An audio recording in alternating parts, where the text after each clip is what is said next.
बिस्मिल्लाहिर्रहमानिर्रहीम। शुरू करता हूँ अल्लाह के बबरकत नाम से जो दिलों के राज खूब जानता है। नाज़रीन कराम, हज़रत ईसा अलैहिस्सलाम का मौज़ा बयान करने जा रहा हूँ। बयान किया जाता है कि बनी इसराइल में एक शख्स था जिसकी बीवी निहायत हसीन थी, जिस पर वह इसराइली फरीफ्ता था। चुनांचा जब उस औरत का इंतकाल हो गया तो उस इसराइली को बड़ा कलक हुआ और एक मुद्दत तक वो इस औरत की कब्र पर बैठा रोता रहा।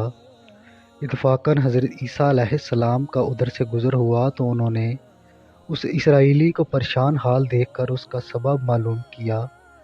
जब इसराइली ने अपना वाक़या बयान किया तो हज़रत ईसा अलैहिस्सलाम ने दरियाफ़्त फरमाया, क्या तू चाहता है कि मैं उस औरत को तेरे लिए ज़िंदा कर दूँ? उसने अर्ज़ किया कि हाँ हजूर, मैं यही चाहता हूँ। चनाचा जब हज़रत ईसा अलैहिस्सलाम ने उस कब्र के मुर्दा को आवाज़ दी तो कब्र से एक हबशी गुलाम जिसके नाक के नथनों, आँखों और जिस्म के दूसरे सुराखों से आग की लपेटें उठ रही थी। हज़रत ईसा अलैहिस्सलाम को देखते ही गुलाम ने कलमा पढ़ लिया। इसराइली ने यह देखकर अर्ज़ किया कि हजूर, मुझसे गलती हो गई, मेरी बीवी की कब्र तो दूसरी है। ये सुनकर हज़रत ईसा अलैहिस्सलाम ने उस हबशी को हुक्म दिया कि तू अपनी कब्र में वापस हो जा। चनाचा वो मुर्दा होकर गिर गया और उसकी कब्र को मिट्टी से छुपा दिया गया। फिर जब हज़रत ईसा अलैहिस्सलाम ने उस दूसरी कब्र की जानब तवज्जो फरमाई और हुक्म दिया कि ऐ साहिबे कब्र, अल्लाह के हुक्म से ज़िंदा हो जा।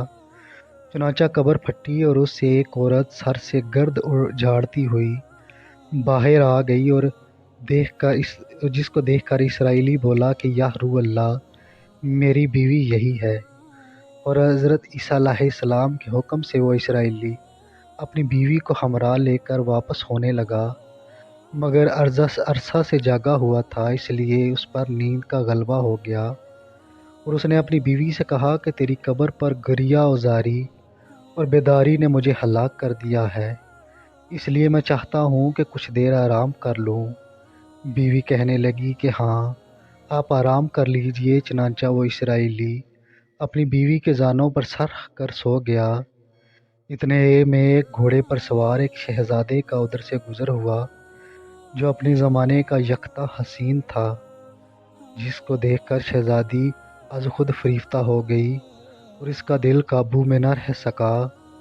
उसने शोहर का सर जानों से नीचे रखा और फरते मोहब्बत व गलबा इश्क से मजबूर होकर शहजादे के सामने जा खड़ी हुई। उधर जैसे ही शहजादे की नज़र उस पर पड़ी, वो भी उसको देखकर उस पर फरीफ्ता हो गया और उसकी ख्वाहिश पर उसको अपने घोड़े पर बिठा कर ले गया।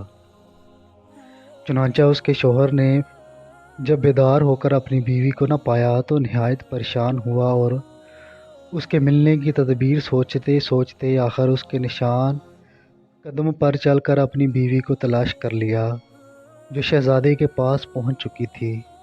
उसको देखकर इसराइली ने शहजादे से अर्ज़ किया कि यह मेरी बीवी है, अब इसको छोड़ दीजिए। अभी शहजादा कुछ कहने भी न पाया था कि उस औरत ने कहा, मैं तेरी बीवी नहीं बल्कि शहजादे की लोंडी हूँ। यह सुनकर शहजादा इसराइल से कहने लगा कि क्या मुझसे मेरी लोंडी को लेना चाहता है? उसने कहा, खुदा की कसम, ये मेरी बीवी है जिसको मेरे सरदार हज़रत ईसा अलैहिस्सलाम ने मरने के बाद मेरे लिए ज़िंदा किया है। अभी ये गुफ्तगू हो रही थी कि इत्फाकन हज़रत ईसा अलैहिस्सलाम भी वहाँ तशरीफ़ ले आए, जिसको देखकर इसराइली कहने लगा कि या रूह अल्लाह, कि ये मेरी वो बीवी नहीं जिसको आपने मेरे लिए ज़िंदा किया है? हज़रत ईसा अलैहिस्सलाम ने फरमाया कि हाँ, ये वही है। ये सुनकर औरत कहने लगी कि या रूह अल्लाह, ये शख्स झूठा है, मैं तो इस शहज़ादी की लोंडी हूँ। हज़रत ईसा अलैहिस्सलाम ने फरमाया कि क्या तू वो औरत नहीं जिसको मैंने अल्लाह के हुक्म से ज़िंदा किया है?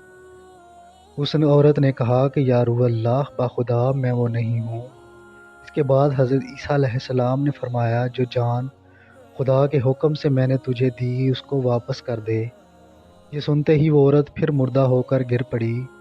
हज़रत ईसा अलैहिस्सलाम फरमाने लगे कि जो शख्स ऐसे आदमी को देखना चाहे जो काफर मरा था और ज़िंदा होकर ईमान लाया تو وہ اس حبشی غلام کو دیکھ لے جو پھر ایمان کی حالت میں مرا، اور جو کوئی ایسے شخص کو دیکھنا چاہتا ہے جو مومن مرا تھا، پھر اللہ نے اس کو زندہ کیا اور وہ کافر ہو کر مرا، تو وہ اس عورت کو دیکھ لے۔ اس واقعہ کو دیکھ کر اسرائیلی نے قسم کھائی، اب کبھی نکاح نہ کروں گا، اور میدانوں کی طرف نکل گیا جہاں اللہ تعالیٰ کی عبادت میں مصروف ہو کر اس سے موت ہو گئی۔